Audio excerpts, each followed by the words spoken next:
Welcome to smart electrical design. Topic ఏంటంటే best softwares గురించి మనం ఇప్పుడు తెలుసుకుందాము. ఓకేనా, ఇది వచ్చేసి బీటెక్ స్టూడెంట్స్ కోసం, అలానే బీటెక్ కంప్లీట్ అయిన వారి కోసం ఈ సాఫ్ట్వేర్స్ అనేవి యూజ్ అవుతాయి. అంటే మెకానికల్, ఎలక్ట్రికల్, సివిల్ ఇలా ఎవరైతే కంప్లీట్ చేసి ఉంటారో వాళ్ళ కోసం ఈ సాఫ్ట్వేర్స్ అనేవి యూజ్ అవుతాయి అన్నమాట. ఓకేనా, ఇవి వచ్చేసి కన్స్ట్రక్షన్ ఫీల్డ్లో ఉపయోగిస్తారు ఈ సాఫ్ట్వేర్స్ మెయిన్గా.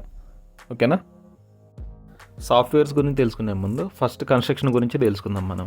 ఓకేనా, ఒక ఓనర్ ఉండో లేదా క్లయింట్ ఉన్నాడు అనమాట. క్లయింట్కి ఒక ఏరియా ఉంది. ఓకేనా, ఆ ఏరియాలో తన బిల్డింగ్ అనేది కన్స్ట్రక్ట్ చేయాలనుకుంటున్నాడు. అంటే అది మాల్ అయి ఉండొచ్చు, లేదా అపార్ట్మెంట్ అయి ఉండొచ్చు, లేదా సినిమా హాల్ అయి ఉండొచ్చు, ఫ్యాక్టరీ అయి ఉండొచ్చు, ఏదైనా సరే తను ఒక బిల్డింగ్ అనేది కన్స్ట్రక్షన్ చేయాలనుకుంటున్నాడు. అప్పుడు ఏం చేస్తాడంటే, ఈ క్లయింట్కి అనేది టెక్నికల్ నాలెడ్జ్ ఉండదు కాబట్టి తను ఏం చేస్తాడంటే ఈ కన్స్ట్రక్షన్ ఫీల్డ్లో ఎక్స్పర్ట్ ఎవరైతే ఉన్నారో వాళ్ళని అప్రోచ్ అవుతాడు అనమాట. అంటే ఆర్కిటెక్ట్స్ని వీళ్ళని అప్రోచ్ అయ్యి వాళ్ళకి ఎక్స్ప్లెయిన్ చేస్తాడు అన్నమాట. నా కాడ ఇంత ఏరియా ఉంది, నేను దీంట్లో బిల్డింగ్ అనేది కన్స్ట్రక్షన్ చేయాలనుకుంటున్నా, దీన్ని ఎలా ప్లానింగ్ చెప్పండి అని చెప్పి డిస్కస్ చేసినప్పుడు ఈ ఆర్కిటెక్ట్ ఏం చేస్తాడంటే తనకున్న ఏరియాని బట్టి చెక్ చేసి తను ఒక ప్లాన్ ఇస్తాడు అన్నమాట. అంటే క్లయింట్ రిక్వైర్మెంట్ని బట్టి ప్లస్ ఈ బిల్డింగ్ స్టాండర్డ్స్ ఏదైతే ఉంటాయో ఇవన్నీ చెక్ చేసుకుని తను ఒక బిల్డింగ్ అనేది కన్స్ట్రక్షన్ అనేది స్టార్ట్ చేస్తాడు అన్నమాట. ఓకేనా, స్టార్ట్ చేసుకోవాలి కాబట్టి ఫస్ట్ ఈ ప్లాన్ అనేది ఈ ఆర్కిటెక్ట్ అనేది డెవలప్ చేస్తాడు. ఆర్కిటెక్ట్ ప్లాన్ డెవలప్ చేసి ఆ ప్లాన్ ఇస్తే ఆ ప్లాన్ని బట్టి ఇంజనీర్స్ ఏం చేస్తారంటే ఫుటింగ్స్ అవి స్టార్ట్ చేసి ఆ బిల్డింగ్ అనేది కంప్లీట్ చేస్తారనమాట. ఓకేనా, ఆ విధంగా మన కన్స్ట్రక్షన్ ఫీల్డ్లో వర్క్ అనేది జరుగుతుంటుంది అనమాట. ఓకేనా, ఇప్పుడు వచ్చేసి మనం సాఫ్ట్వేర్స్ గురించి తెలుసుకుందాం. ఓకేనా, ఇప్పటి వరకు మీరు కన్స్ట్రక్షన్ గురించి ఏ విధంగా చేస్తారు ఏదైనా బేసిక్ ఐడియా గురించి దీనికి చెప్పున్నా. ఇప్పుడు మనం కన్స్ట్రక్షన్ ఫీల్డ్లో ఈ సాఫ్ట్వేర్స్ ఏ విధంగా ఉపయోగపడతాయి ఇప్పుడు వన్ బై వన్ మనం డీటెయిల్గా ఎక్స్ప్లెయిన్ చేసుకుందాం. ఓకేనా, మన టాపిక్లో ఫస్ట్ సాఫ్ట్వేర్ గురించి తెలుసుకుందాం. దాని నేమ్ వచ్చేసి రివిట్. లోగో వచ్చేసి ఈ విధంగా ఉంటుంది మనకి. దీంట్లో 3D మోడల్ని డెవలప్ చేస్తారు. ఓకేనా, ఇమేజ్లో కనిపిస్తున్నట్టు మీకు బిల్డింగ్ అనేది ఈ విధంగా డెవలప్ చేస్తారు అనమాట. ఓకేనా, ఈ విధంగా డెవలప్ చేయడం వల్ల ఏంటంటే క్లయింట్స్కి వాళ్ళకి ఈజీగా అర్థమవుతుంది అనమాట ఎక్స్ప్లెయిన్ చేసేటప్పుడు. ఓకేనా, ఇలా 3D మోడల్ లేకుండా నార్మల్గా ఎక్స్ప్లెయిన్ చేసేటప్పుడు క్లయింట్ అనే వాళ్ళు ఏంటంటే ఇమాజినేషన్లో ఉంటారు. మేబీ కొంతమందికి అర్థం అవ్వచ్చు, అర్థం కాకపోవచ్చు. అందువల్ల ఏంటంటే ఈ 3D మోడల్ని అంటే కన్స్ట్రక్షన్ చేసే ముందే ఫస్ట్ దీన్ని డెవలప్ చేసినప్పుడు ఏంటంటే క్లయింట్కి ఈజీగా అర్థమవుతుంది. అందువల్ల ఏంటంటే వాళ్ళ బిల్డింగ్ ఏ విధంగా ఉంటుంది, అంటే వాళ్ళ స్ట్రక్చర్ ఏ విధంగా ఉంటుంది. ఓకేనా, ఆ బిల్డింగ్ కంప్లీట్ డీటెయిల్స్ మొత్తం వాళ్ళకి ఈజీగా అర్థమవుతుంది అనమాట.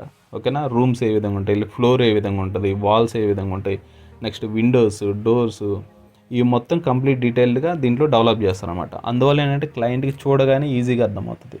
ఓకేనా, ఇమాజినేషన్ అనేది లేకుండా ఈజీగా అర్థమవుతుంది.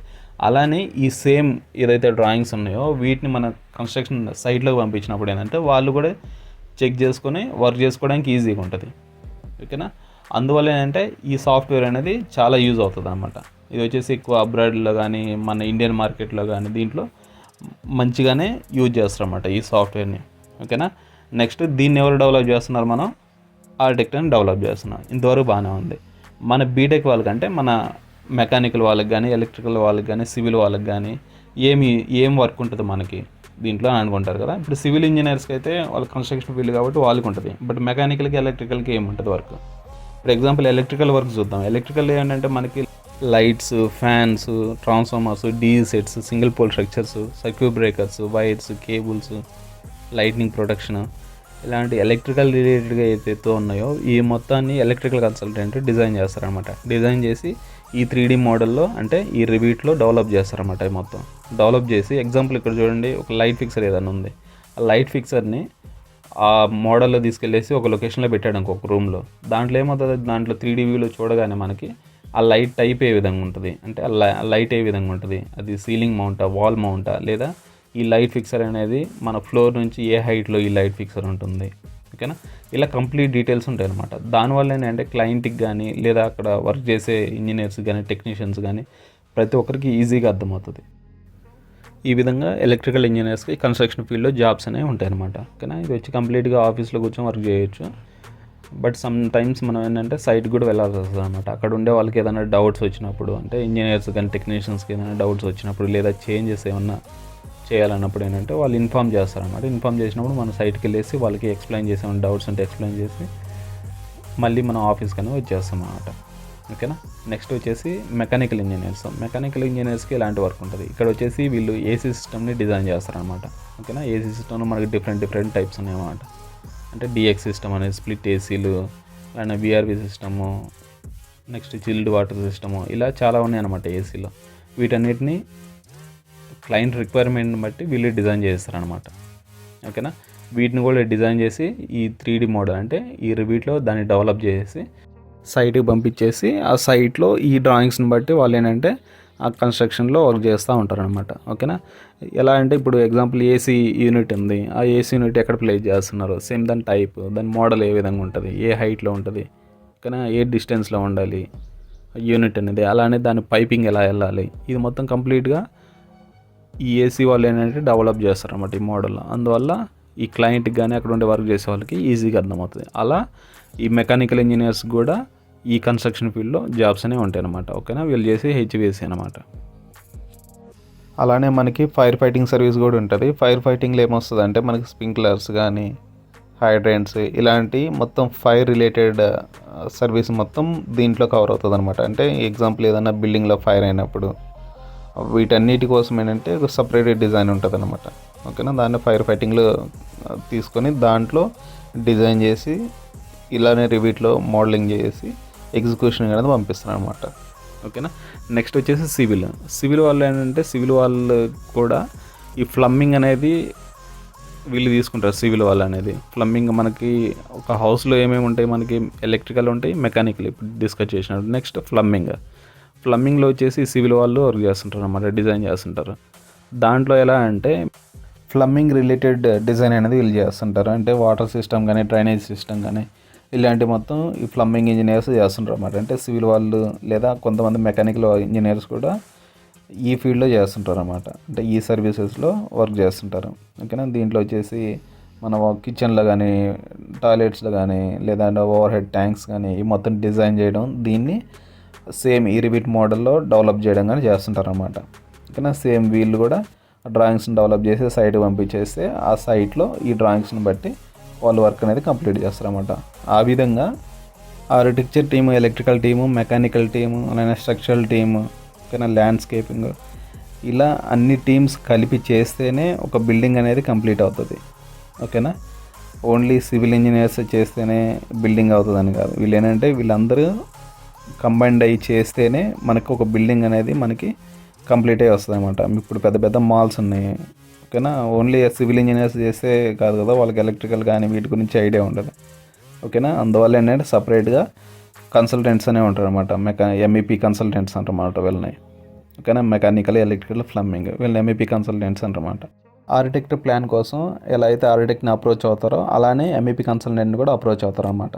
ఓకేనా, అది మేబీ క్లయింట్ అప్రోచ్ అవ్వచ్చు ఎంఈపీ కన్సల్టెంట్ని, లేదా ఆర్కిటెక్ట్ కూడా అప్రోచ్ అవ్వచ్చు అనమాట. అప్రోచ్ అయిపోయి వాళ్ళ రిక్వైర్మెంట్ని మనకు ఎక్స్ప్లెయిన్ చేసినప్పుడు మనం ఏంటి ఆ రిక్వైర్మెంట్ బట్టి మన ఎంఈపీ డిజైన్ చేస్తాం అనమాట. ఎంఈపీ అంటే ఏంటి, ఎలక్ట్రికల్, మెకానికల్, ప్లంబింగ్, ఇవి డిజైన్ చేసి మనము వాళ్ళకి ఇస్తాం అన్నమాట వాళ్ళ రిక్వైర్మెంట్ని బట్టి. ఓకేనా, ఈ విధంగా మనకి బీటెక్ ఎవరైతే కంప్లీట్ అయిపోయి ఉంటారో ఇంజనీర్స్ ఉంటారో వీళ్ళకి జాబ్స్ అనేవి ఈ విధంగా దొరుకుతాయి అన్నమాట. నెక్స్ట్ సాఫ్ట్వేర్ నేమ్ వచ్చేసి ఆటోకాడ్. దీని లోగో వచ్చేసి ఈ విధంగా ఉంటుంది మనకి. దీంట్లో 2D ప్లాన్స్ చేస్తారు. సేమ్ క్లయింట్ వచ్చేసి ఆర్కిటెక్ట్ని అప్రోచ్ అయిపోయి ఆర్కిటెక్చర్ ప్లాన్ని తీసుకుంటాడు. అలానే ఎంఈపీ కన్సల్టెంట్ని అప్రోచ్ అయిపోయి ఎంఈపీ డిజైన్ని తీసుకుంటారు. తీసుకొని ఇవి సైట్ పంపించి ఎగ్జిక్యూషన్ అనేది జరుగుతుంది అనమాట. ఇది నార్మల్ ప్రొసీజరే. ఓకేనా, దీంట్లో ఏంటంటే కాకపోతే ఏంటంటే 2D ప్లాన్స్ కాబట్టి 2D లైన్స్ ఉంటాయి అన్నమాట దీంట్లో.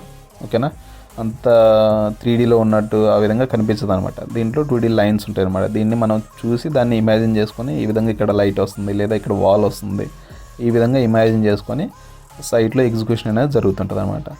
ఓకేనా, నెక్స్ట్ ఇప్పుడు మెయిన్ డౌట్ ఒకటి వస్తుంది, అంటే ఆటోకాడ్ నేర్చుకోవాలి లేదా రివీట్ నేర్చుకోవాలనే డౌట్ వస్తుంది అనమాట. ఓకేనా, మనం అయితే కంపల్సరీగా ఆటోకాడ్ నేర్చుకోవాలి, రివీట్ కూడా నేర్చుకోవాలి. రెండు నేర్చుకోవడం వల్ల బెనిఫిట్ ఏంటంటే కొన్ని కంపెనీస్లో ఆటోకాడ్ రిక్వైర్మెంట్ ఉంటుంది, కొన్ని కంపెనీస్లో రివీట్ రిక్వైర్మెంట్ ఉంటుంది. కొన్ని కంపెనీస్లో వచ్చేసి ఆటోకాడ్ వచ్చి ఉండాలి ప్లస్ రివీట్ కూడా వచ్చి ఉండాలి, ఇలా రిక్వైర్మెంట్స్ ఉంటాయి అన్నమాట. అందువల్ల ఏంటంటే రివీట్ ప్లస్ ఆటోకాడ్ రెండు నేర్చుకోవడం వల్ల మనకి ఇంకా బెనిఫిటే ఉంటుంది కానీ దానివల్ల ప్రాబ్లం అనేది ఉండదు.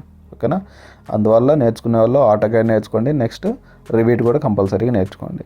ఓకేనా, నెక్స్ట్ సాఫ్ట్వేర్ నేమ్ వచ్చేసి డైలక్స్. లోగో వచ్చేసి ఈ విధంగా ఉంటుంది.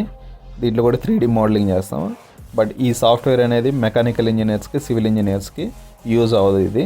ఓకేనా, వాళ్ళ కోసం కదా, ఇది ఓన్లీ ఎలక్ట్రికల్ ఇంజనీర్స్కి అలానే లైటింగ్ డిజైన్ ఇంజనీర్స్కి. ఓకేనా, ఎలక్ట్రికల్ ఇంజనీర్స్కి, లైటింగ్ డిజైన్ ఇంజనీర్స్కి వీళ్ళ వరకు ఈ సాఫ్ట్వేర్ అనేది యూజ్ అవుతుంది. ఓకేనా. నెక్స్ట్ టాపిక్లోకి వెళ్తే మెయిన్ ఈ సాఫ్ట్వేర్ అనేది అన్ని కంట్రీస్లో యూజ్ చేస్తారు ఇది లైటింగ్ డిజైన్ కోసం. ఓకేనా. ఏంటి లైటింగ్ డిజైనింగ్ ఎలా చేస్తాం దీంట్లో ఏంటంటే, ఎగ్జాంపుల్ ఒక క్రికెట్ స్టేడియం ఉంది. ఓకేనా. దాంట్లో లైట్స్ ఇవన్నీ ప్లే చేయాలి, ఎక్కడంటే అక్కడ ప్లే చేస్తే కాదు కదా. దీనికి ప్రాపర్గా లైటింగ్ రావాలంటే మనం నార్మల్గా క్యాలిక్యులేట్ చేయాలంటే కొంచెం కష్టం అన్నట్టు. అందువల్ల ఈ సాఫ్ట్వేర్ని యూజ్ చేసి ఈ స్టేడియంస్లో కానీ లేదా హౌస్లో కానీ లేదన్నా మాల్స్లో కానీ వీటన్నిటిలో ఈ సాఫ్ట్వేర్ని ఉపయోగించే లైటింగ్ డిజైన్ అనేది చేస్తారనమాట. ఓకేనా. ఈ విధంగా ఈ సాఫ్ట్వేర్ కూడా నేర్చుకోవడం వల్ల ఏంటంటే ఆపర్చునిటీస్ కూడా మంచిగానే ఉంటాయి అన్నమాట. ఓకేనా. రివీట్, ఆటోకాడ్ నేర్చుకోవడంతో పాటు electrical engineers, lighting design engineers ఈ డైలక్స్ని కూడా నేర్చుకుంటే మంచిదన్నమాట.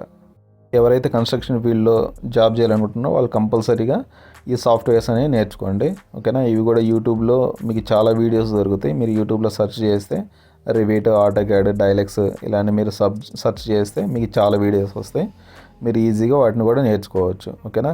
ఇంకా మీకు ఫ్యూచర్లో ఇంకా ఫర్దర్గా వీటి గురించి డీటెయిల్గా మీరు తెలుసుకోవాలనుకున్నారంటే మెకానికల్ ఇంజనీర్స్ ఏం చేస్తారు, ఎలక్ట్రికల్ ఇంజనీర్స్ ఏం చేస్తారు, సివిల్ ఇంజనీర్, ఇలా మీకు ఇంకా డీటెయిల్డ్గా వర్క్ ఏంటి అనేది తెలుసుకోవాలనుకుంటే మీరు కమెంట్ చేయండి.